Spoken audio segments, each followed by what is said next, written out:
You can judge a person's age by looking at the hands. We always put sunscreen on our face and we move, but our hands are equally exposed to the sun, and usually, girls forget to put them on their hands. If I work from home, like if I'm not stepping out, then do I need sunscreen? When the rain is there, so the clouds actually reflect almost 70% of the UV rays. You still need to apply sunscreen. Compact, lip balm, a lot of these products which were not earlier meant for sun protection have now started coming with SPF in it. Do I need to use those, or is just a broad spectrum sunscreen enough? Hello and welcome. You're watching Her Zindagi, a new series that we have called Her Expert. We get experts to decode the most talked about things in today's world. Today we are decoding sunscreens. We have with us Dr. Neha Arora, who is going to tell us from her expertise of having both a skincare brand and a testing company to understand what are the nuances of sunscreen. Do we need it every day? Do we need it on a rainy day? Do we need SPF 100 or 50 or 25? We'll get into the depths of it. But before that, to understand from Neha herself, what are the two companies that you run, and if you could tell me how they are parallelly running but also complementing each other when you're building your products. Definitely. Hi, so I'm Dr. Neha. I'm the CEO of Ninjun Skin Sciences and the director of Auriga Research. So Auriga Research is a research and testing company. We have more than around 20 years of experience. We started off by testing, different skincare products, food, pharma, and then eventually we transitioned into research and into cosmetic testing also, that is skin testing, patch testing. So dermatological testing we have been doing, and around 3 years ago we started Ninjun Skin Sciences. So it is a scientifically based phyto-cosmeceutical company where we are manufacturing almost more than 50 products, and we have distribution network all across India, and we're doing fine now. Yeah. I want to understand, as the research and testing company, do you independently test products, or do companies approach you for their, certifications, etc.? No, it is mostly different companies are coming to us with their products. So it is a complete turnkey project also, from starting of the product, making, formulating till reaching to the market. We give that turnkey, including clinical trials also, Okay. as well as final product testing as well. All right. We'll get into today's topic, which we narrowed down on because skincare is so vast. But I think the one thing that, influencers and like articles worldwide have just harped on is that if there's one product you need to use every day, it's a sunscreen. But I feel like there are so many nuances even in that one product. So to start off with, what SPF do I need? Do I need 50? Do I need 75? Do I need 25 or 100? Can you tell me? So see, SPF is the sun protection factor. So that is the factor which says that the amount of sunlight that should not be getting into your body, the protection factor. So it has been graded into different numbers, and those numbers have been studied and clinically how they are going to work. So if you see an SPF 30 has 97% of effectiveness, so SPF 50 has 98. So Okay. there is a very non-linear graph over here about the number of SPF that you have to use. But I think mostly to have a basic effect of the SPF should be around SPF not less than 30 for our skin tones. Okay. And in Indian weather? Yeah, and in Indian weather it has to be minimum SPF 30. Okay. And if I'm trekking and I'm out, all day in like a harsh sun condition, then do I definitely need more? Yeah, definitely. And not just the SPF number, SPF 50 should be, when you are outside, it should be reapplied. That people usually skip the fact that after the kind of sun exposure they are in, it has to be applied every 2 hours. Okay. So depending upon your exposure, the sunscreen has to be reapplied. Okay. And most people use sunscreen as like a face product only. So we only apply it to our faces before stepping out. But do I need sunscreen for my body? Definitely. See, mostly if you see, it's a very common thing is you can judge a person's age by looking at the hands. We always put sunscreen on our face and we move, but our hands are equally exposed to the sun, and usually, you know, girls forget to put them on their hands. So because of not putting those sunscreens, there is, you know, hyperpigmentation, fine lines come, all of that. So the hands are the ones who can, you know, you can easily judge. So I think it should be applied on our hands, arms, depending upon the exposure, and definitely on the face. Okay. Do I need to apply sunscreen if the weather outside is cloudy, like if there's no sun out? Yeah. Or if I work from home, like if I'm not stepping out, then do I need sunscreen? See, when the rain is there, so the clouds actually reflect almost 70% of the UV rays. Okay. So even if the weather is cloudy, or if you're living in a place where it's high humidity, you still need to apply sunscreen.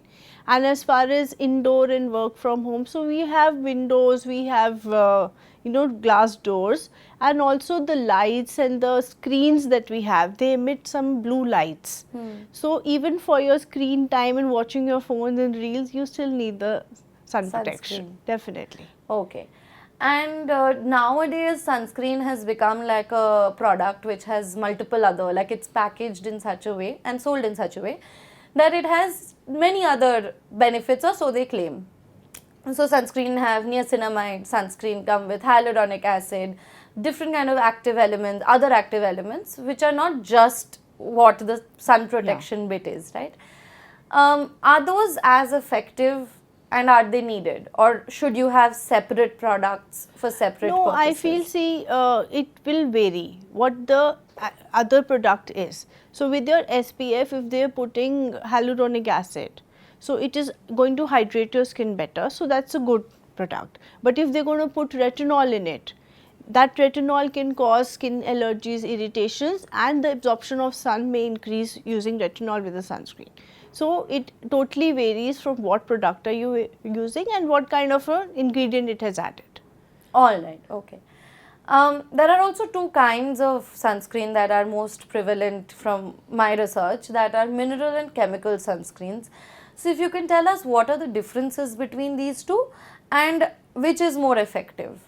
See, the basic science behind the two types of sunscreen is, the chemical ones has got a number of chemicals and they work on the process of absorption, and the mineral ones act on the process of physical sunscreens that reflect the sun rays. Okay. So chemicals can cause, you know, they can cause allergies or irritants. So mostly worldwide, mineral sunscreens are used. So they usually reflect back the sun rays, they act as a barrier. Right. So mineral ones, that's the main difference between the two. And as far as the usage is concerned, commonly used sunscreens are mostly mineral based. Okay, but I understand that mineral based are the ones that sort of leave a white cast, Yeah. but people also don't prefer a white cast. Like Yeah. if you see sunscreen advertisements across, one of the most highlighted factors that they always write in their packaging and their marketing is that they don't have a white cast. So how does that? A number of new formulations have come up where now they're using it not just cream, there's gel based, there's sprays, there is solid, you know, stick ones. So the formulations have improved a lot, so now they are better off. So they're mineral sunscreens, but they don't. Do not, yeah, Okay. the white cast. All right, okay, okay.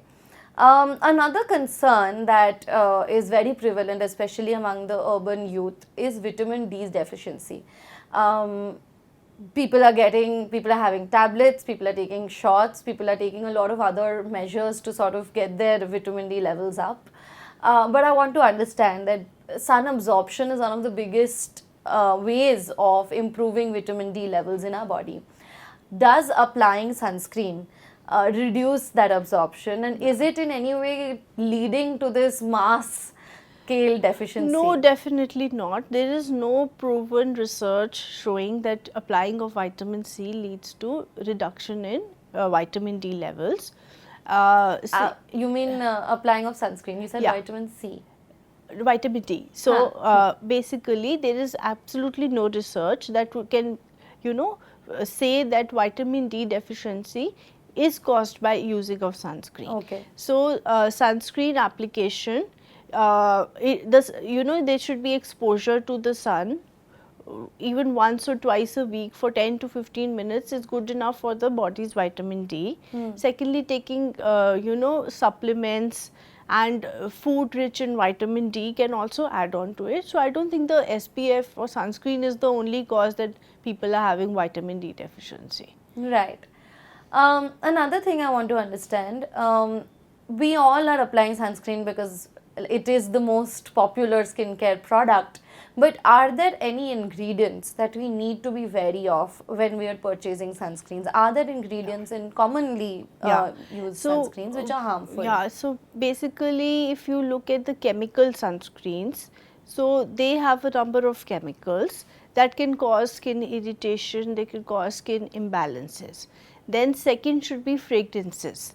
So you have to check if your sunscreen has any kind of perfumes in it. So those perfumes can cause skin allergies, and fragrances, besides this, they can be having additives like sodium lauryl sulfate, and they could have small microparticles, all of those. So you have to check. Mostly it is the plastics and the fragrances that cause skin allergies.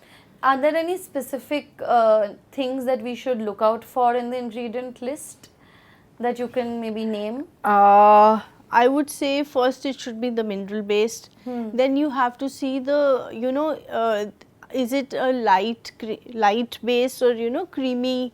So sometimes a very thick creamy sunscreen can lead to acne, blocking of skin pores. So you have to be careful about these things, that you should not be causing your skin harm, changing the entire skin base. Yeah. Base. So, yeah. So how does one pick the right sunscreen? Is there a guide to that you would like to walk us through? Is it, I mean, of course, it's a personal thing depending on that person's skin, but how does one pick? Like, what should it feel like? What should it, See, we have in Ninjan, we have, a very basic thing that we came up with the Day Shield cream. Okay, so it is a cream base where we have added natural constituents like wheat germ oils, and we have the sun protection factor, and we have made it for a daily use. So usually all working women are usually in the rush in the morning, so their moisturizer has got the sunblock. Okay. So I would say that whenever you have to go for a new sunscreen, and what recommendation would be that even when I have to go to work, first thing I do after take, I apply that. So I know that my skin is protected for the day. So having a daily cream along with the sun protection factor. All right. A lot of people also now, I mean, because CTM is the most popular buzzword nowadays, that you cleanse, tone and moisturize. So like you said, a lot of us are so busy that we go home, and in case it's a day we've not put makeup, a lot of people are inclined to not cleanse. We're like, okay, I mean, we can just wash our face with water and go to bed because there was no makeup today, so there's no deep cleansing needed. But if we've put sunscreen, do we need to cleanse thoroughly? Definitely. See, sunscreen is making a layer on our skin which we need to take out in the evening.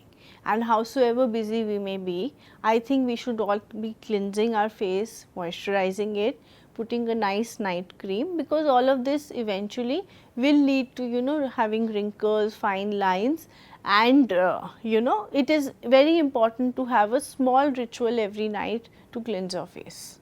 Okay. I also want to understand, what is there a right age of when you start using sunscreen? Because I mean, when I was in school, there was no concept of sunscreen, but I think kids nowadays are growing up with social media, so they have a lot more exposure to knowledge around these things. But is there an age from which people should start using sunscreen? See, I think I would not be able to say number that 15 plus should or something, but I think they have some products for the children that are separate, for toddlers and adolescents, and after that I think everybody should be applying sunscreen, both male and female. Right. It is not just that the women have to take care. I think even the men have to apply. Do you, from your expertise in the field, do you see men putting a lot in effort into their skincare, or is it a largely women? See, looking at my staff and looking at the people who work in my company, so when we started making products, and a lot of men, you would say that they had not had exposure to all of this, but now that they have access to all these products, so they have had, they have a ritual now, and they are very happy, and they keep coming and telling me, the boys, that see, we have used this. So Right. it makes me very happy. Yeah, yeah. Another thing is, every tiny product has now started adding SPF to it, like your compact or your blush, or not your blush maybe, but your lip balm. A lot of these products which were not earlier meant for sun protection have now start coming with SPF in it. Do I need to use those, or is just a broad spectrum sunscreen enough? See, as far as the lip balm part is concerned, the lips does not have melanin. So when our lips are exposed, see, usually we apply on the face, but we usually wouldn't apply it on the lips. So the lip balm having an SPF is a good thing. It is protecting our lips from getting darker in the sun. And I myself feel that even we have launched a product which is a combined cream, day cream along with an SPF. So I think that it's good, having a simple ritual in the morning, so that your skin is also nourished and it is protected as well. Okay. And when it comes to, I mean, people do a lot, like you said, they have a routine. So, where does sunscreen fit in? Before makeup, or should it be the last step that you spray it on, or is it a personal choice?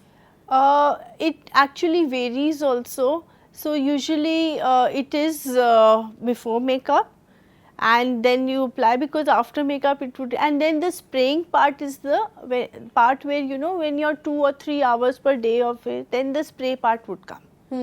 So it can be both. Right, it can be a Combined combined thing. And any last thoughts before we close this on generally anything skincare? I feel that everybody should be into skincare. It is not like you being being over dramatic about it or anything, but I think everybody should be taking care of themselves, should be nice, clean, shining skins, be it male or female. So it is very important, and eventually suddenly plus 40, plus 50 women suddenly start thinking, okay, now is the time. I think they should start 25, 30 years at that age. And then the effects will show? Definitely. Okay, all right. Thank you so much for joining us today, Neha. It was great chatting with you. It's a pleasure. Thank you so much.